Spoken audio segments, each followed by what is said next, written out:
The Manage Smarter Show is brought to you by SalesCred, the sales skill building solution that empowers sales teams worldwide to multiply sales opportunities by improving perception, accelerating trust building, and by earning repeat business. Get the best-selling book by C. Lee Smith, download the free mobile app, and now sign up for the SalesCred Masterclasses. Book your session now at salescred.com. Welcome to the Manage Smarter podcast with hosts C. Lee Smith and Audrey Strong. We're glad you're here for discussions on new ways to manage smarter, hire, develop, and retain talent, improve results, and propel team performance to new heights. This is the Manage Smarter podcast. Lee, our guest today says learning isn't the transfer of information, it is the transformation of the learner, and managers are required to retrain, teach, pass along new lifelong learning philosophies. And especially in the age of AI, lots of retraining, reskilling is going to be necessary. And it's one area that I've noticed, from my attendance and my people's attendance at ATD, for example, that it's surprising how many trainers aren't really up to speed on the AI thing, haven't really latched onto it as far as the training. So that's definitely one thing I want to ask about today. And but that is so right, though. The end result is transforming the learner so that help them be able to apply these things in the real world so that they can improve their performance, but also their personal sales and growth and development. Exactly. Welcome to Manage Smarter, everyone. That is the topic of the day. I am Audrey Strong. I'm the Senior Vice President of Communications here at Sales Fuel. And I'm C. Lee Smith. I am the CEO and founder of Sales Fuel. And with some great actionable tips about all of this today, Andrew Barry is our guest. He has an extensive background in learning and development, serving in executive roles at global organizations, including KPMG. Ever heard of that little firm? He's now the founder and CEO of Curious Lion. It's CuriousLionLearning.com, everyone. It's a much less expensive company. Yeah. A company that specializes in high performance leadership. Andrew and his team have developed thousands of leaders at clients like Workday, Pinterest, IMG, and USAA. He's won a lot of awards for this. And I'm reading some of your stuff today, Andrew. First of all, welcome to the show. Thank you for coming. Oh my gosh, Audrey, Lee, it's so great to be here. Thank you for that intro. Yeah, I mean, one of the first things that I noticed was your tips for managers who are having to teach. Is you say really the process should be driven by the student, not the teacher, because it forces them into a box where the lessons they learn get stickier. Can you talk about that? Yeah. So I love that you started with the bringing AI into this, and I'd like to start there to set some context, because I think I think AI is showing us right now that information is cheap, right? Information used to be power, right? Knowledge is still power, but really, I think it's forced us to think a lot about what is the difference between information and knowledge. We literally have answers at our fingertips now all the time, right? And so, as a leader, as a manager, what role are you playing when you're not the one the information you have is not that important anymore? The answers you have are not that important anymore. And I think where we are leaning is that what's more important is having the right questions. And as a leader and as a manager, to be able to think with that curiosity and that that ability to problem solve and understand a problem from different perspectives is where you provide the value for people to kind of help to navigate this. So to your question, Audrey, about how do we think about developing people on our team as leaders, they are curious about something already, right? And I think a big starting point, a lot of our programs start like this, is find out what that is. Find out what people are curious about. What are they interested in? Where do they want to go in their careers? Then have the conversation about aligning it with the business objectives. But if you can start from that point, you've got a much better chance at that alignment. I noticed in our pre-show prep, this goes back a ways, but you were an editor of a publication called SA Rugby, because you're from South Africa. And South Africa is a powerhouse in the rugby world. Yes. And a lot of us in the United States have kind of captured our imagination with what the women's rugby team, the sevens team, did at the Olympics this year. So my question to you is, like, what compare and contrast, what's required for building a high performing rugby team, whether it's sevens or 15s, and a high performing corporate team? Yeah. Well, okay. So if you really this this is a great question. And I was just talking to my team about this on Monday. There's a documentary out there about the South African World Cup winning teams. It's called Chasing the Sun. There was one when we won the World Cup 4 years ago, 5 years ago now, and then was another one last year. We won the two consecutive World Cups. And what you see in this show is this documentary is the behind the scenes of a high in an elite team, right? Like they are literally the standard bearers in the sports in the world, which is as a South African is a big deal. Like we're not the standard bearers in many sports, so this is pretty cool. And the reason I think that they're doing this so well, and this is where I think it transfers a lot to the work we're doing at corporates, is there, and I have come around to this idea. I used to think the opposite. It's it's the difference between treating your team as a family or a team, right? And I used to treat my company, my people as a family, and unfortunately, it starts to create some problems down the line. Like, yes, you get great loyalty, you get great, camaraderie, connection, belonging, all of these kind of things, and you don't want to lose those. But there's a downside to the family thing. Not everyone is the same, right? All families are also dysfunctional. There's like a black sheep thing in families. You try and everyone has a black sheep in the family, and rightfully so. That family looks to support that person. Teams can't afford to do that, right? And so that's another difference there. But what the Springbok rugby team has done so well is bring together. I mean, we're a country that's 11 different languages, incredibly different cultures, like very, very far apart. But there's a unity obviously there, and literally in rugby, especially like this willingness to die for the flag, for the jersey.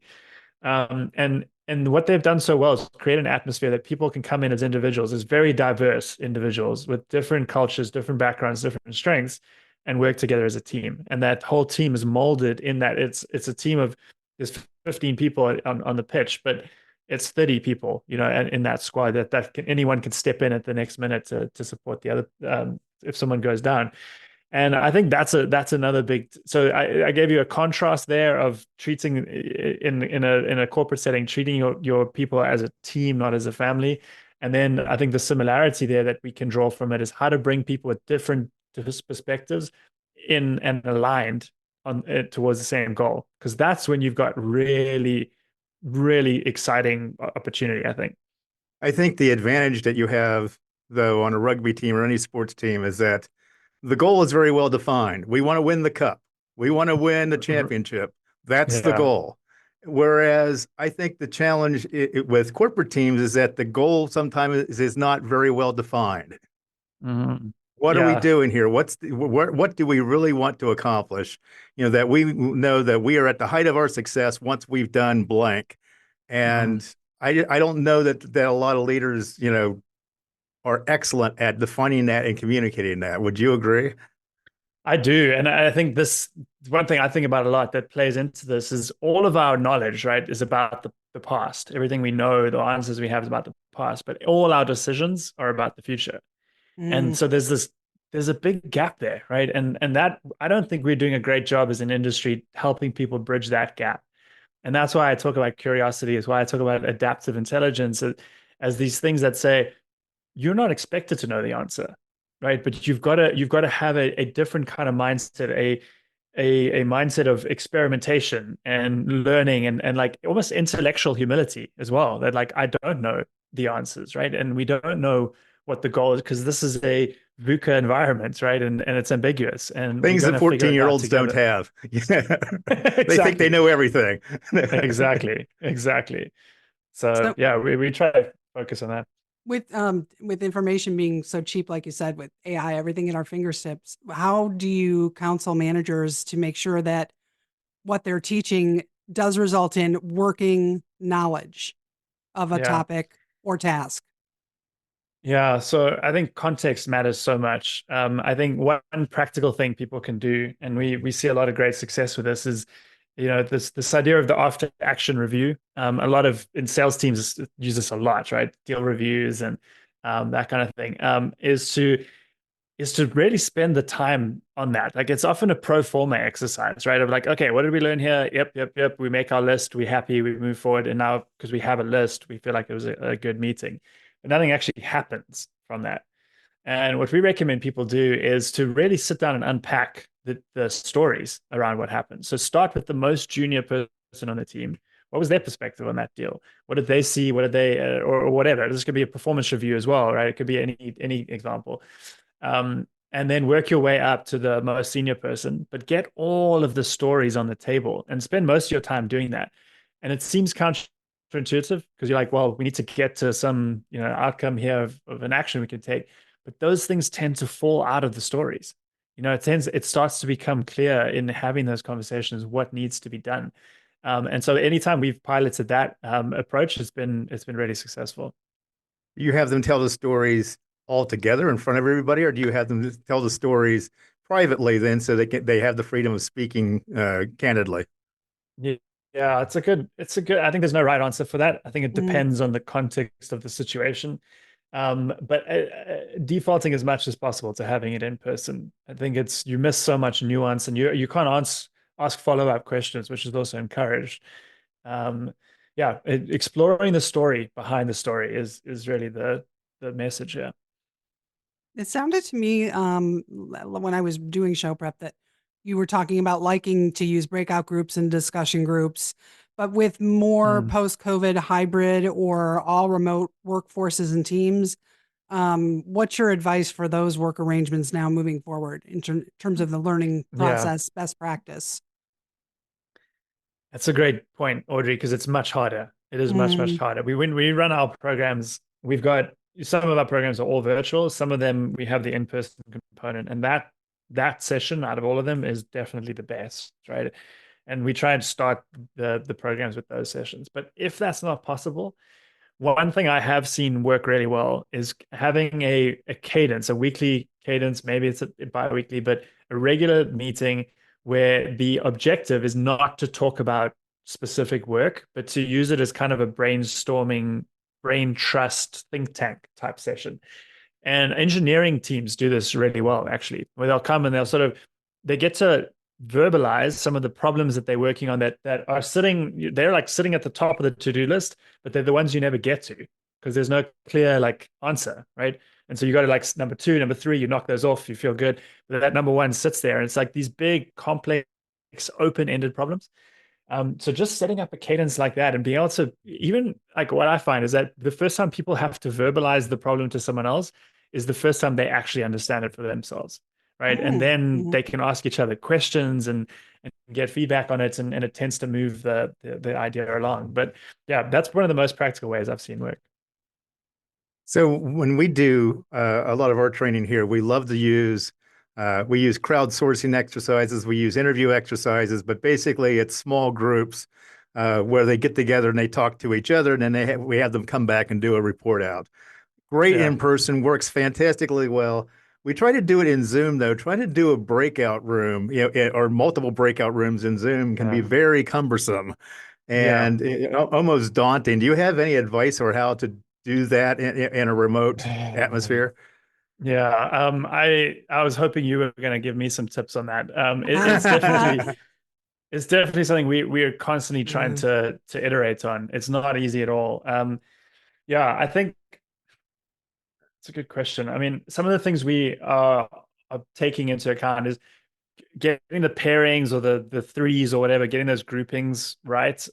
Trying to do as much as we can up front to understand these people so we can pair them in thoughtful ways. That's easier said than done often, right? Because For Right. sure. And especially then they jump like around. you, Sometimes they join late. They get confused. They yeah, don't click the exactly, right button or whatever, and then they end up in the wrong exactly, group. And it's like herding yeah, cats.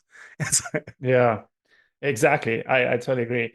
I think one other practical thing I'll offer is that what we're trying to do more and more of now is to role model or provide an example, right? So is to almost conduct a breakout room as like a hot seat or a fishbowl, whatever you want to call it, Oh. live in front of people. So everyone can kind of see, and we ask for a volunteer. We typically try and get them ahead of time to agree. And then we'll workshop their idea, whatever that breakout activity is, we'll do it together and I will sort of bring in all the other participants as the facilitator.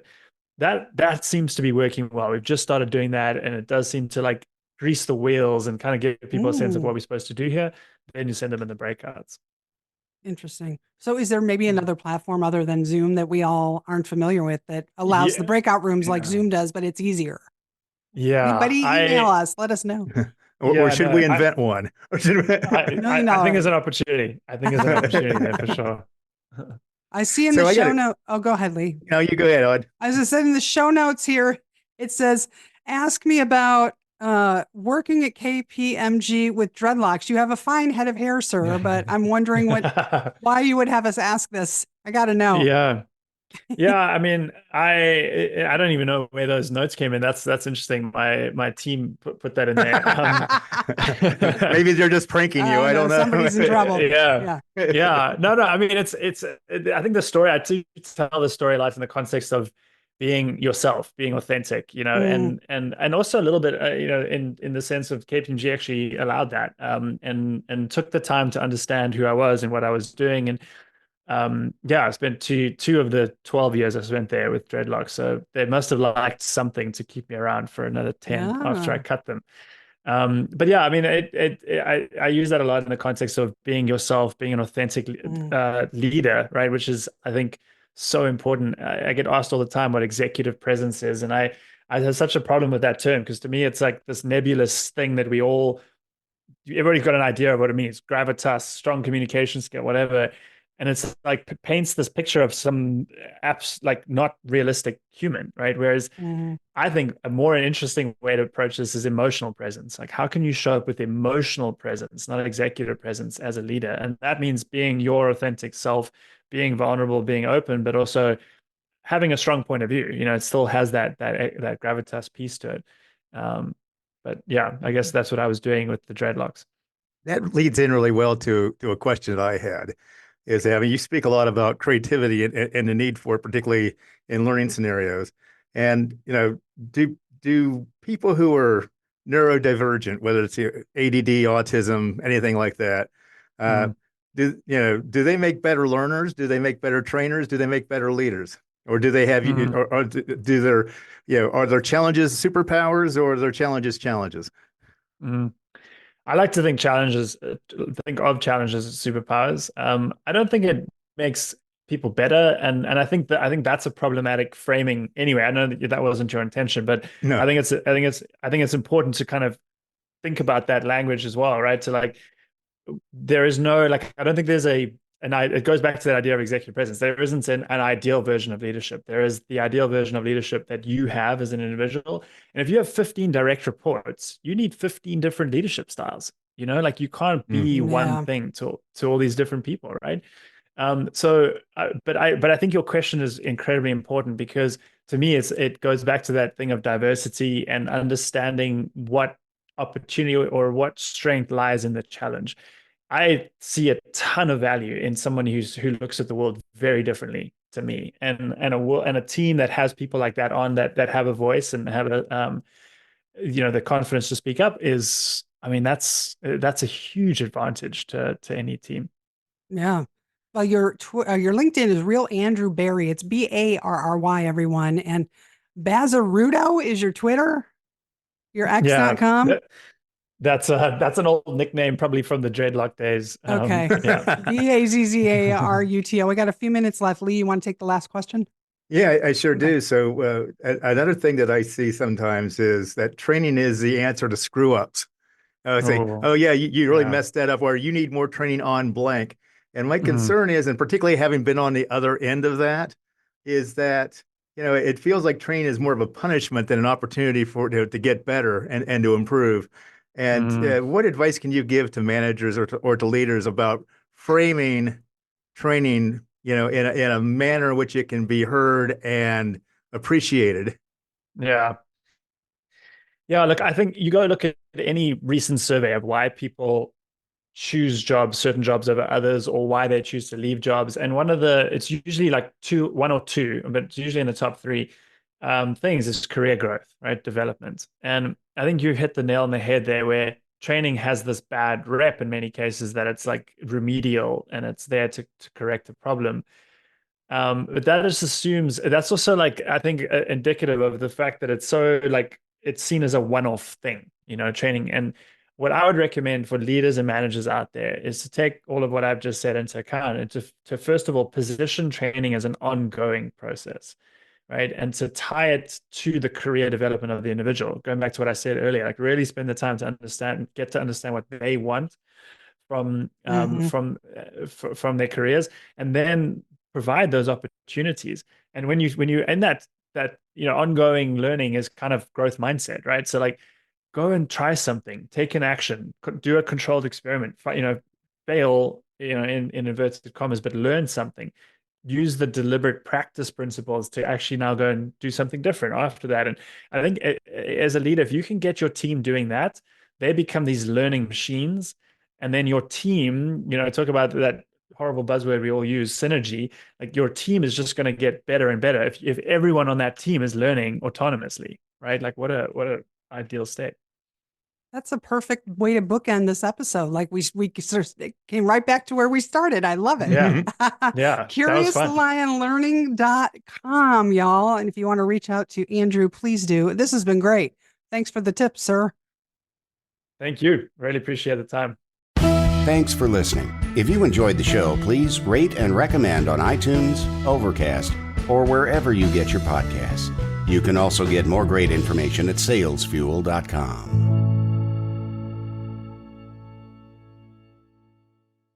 This podcast is a part of the C-Suite Radio Network. For more top business podcasts, visit c-suiteradio.com.